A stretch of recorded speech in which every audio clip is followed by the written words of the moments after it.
What's up, YouTube fam? Robbie C here. We're on hole 3 in the Music City Open, and arguably the most contestable, probably the hole most people are going to hate the most on this course. So catch me if I fall.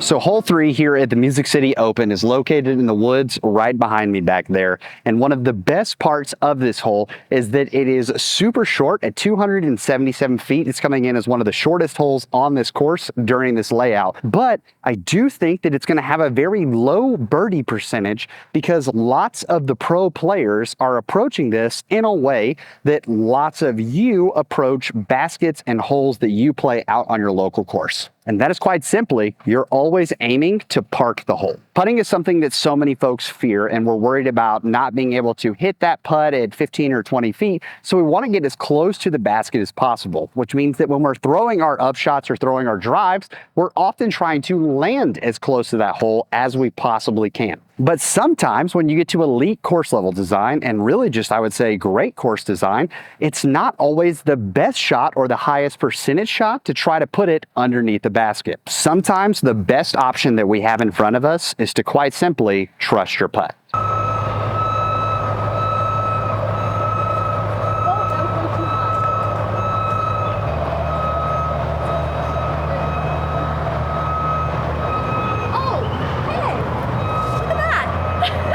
What we've been seeing the best success with is literally just trying to go like slight turnover. Don't even worry about it fading through the left gap and then trust the putt.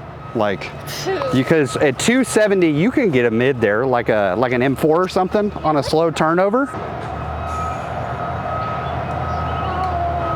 Yeah, that's fine. There is, who put that tree there? Who did that? But I do get that. That is probably the way to go. So truly what makes this hole unique is that when you go down the fairway, there is a set of 3 trees right there, slightly in front of Simon that you can see in the background. But these 3 trees that seem to be so perfectly placed in the dead middle of the fairway that you have to make a decision. Are you going to try to go flex around the right side of those so that it has a little more time to hook up and fade towards the basket? Or do you go around the left side, which is going to create, you need more of an overstable disc to actually get that hopefully flare skip at the end. The other issue of this hole and the puzzle is that there is OB tightly wrapped around both sides. I would say from one side of the OB to the other is no more than probably 35 or 40 feet. So throwing too high speed of a disc or trying to flex something too much, if you catch an early tree, that OB comes into play super fast, which means that lots of people are gonna really struggle. And I think you're gonna see some high numbers, especially because after a really frustrating hole 2, that's a tough birdie to get, people are gonna come in trying to be aggressive, trying to get that mojo started earlier in their round. So since I'm filming this before the tournament, I actually have no idea how this is going to play overall, but Silas is going to help me out, and we're going to say that the hole with a par 3 actually averaged this throughout the entire tournament when it came to how it played. If I had to make a prediction ahead of the tournament, I think that it's going to play at about a 3.1, 3.15. I think several people are going to get birdies, but I also think that several people are going to try to be too aggressive, and they're going to end up in a bad situation, have to basically throw out to a proper landing zone and then make a putt, and it's just gonna dice some people up. But I would love to be pleasantly surprised during this experience. Turn. Ooh, right through that gap, come on. Yeah. We just had world champion Greg Barsby come through, and it's really fun. There's 2 other guys with him that you can tell are sort of newer to tour and trying to figure things out. So he even coached them through, like, hey, this is just one of those holes that you should be able to throw your best control putter, best control mid-range, and just get down there. You don't have to park it, just don't shank it. We're gonna see what we can do here by trying to throw that just nice, gentle turnover shot, and we're gonna start with mid-ranges. I'm gonna start with an origin and try to throw that turnover, see what we can do, and then see if I end up just throwing a putter as well.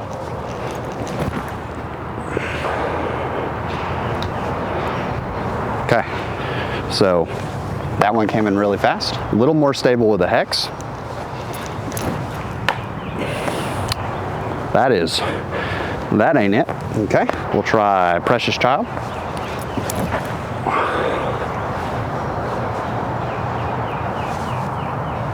Okay, Precious Child is down there. So far, throwing a putter was my absolute best option. And that got really lucky. I'm gonna try the overstable line I've seen lots of people go with, going with a Justice. Yeah, see, you just gotta yam on that thing so much. So let's go see where our drives are. Hex is all the way back here, so hitting first available, trying to throw a little bit of a faster disc, allows me to basically have to say, okay, cool, we're gonna struggle to get a 3 right here. Polecat ended up here. I should be able to just throw a nice easy peg around the corner, so 3 should pretty much be on the table throwing that slower speed disc, but definitely the 2 is pretty much out of it. Origin and the Justice are right here. I feel pretty comfortable about trying to save the 3 from here, because I should be able to just Polecat out there. Oh, I got some legs. Okay, maybe it's a little more overstable. Trying to just let her flatten out. Oh, apparently it's not that easy. Let's take a second. Oh, okay. Just showing you, even what felt like decent drives, it's a lot more touch than needed or expected, which means that even from these, which I felt like were where most people are gonna land, hitting these trees, not getting all the way around the corner, still struggling to throw the upshot from here. Now I wanna point out, standing right here, the whisker is to my right foot and I am inside of the circle. From this spot, I have about a 25, 30-foot putt at the basket, wide open space, nothing between me and the basket.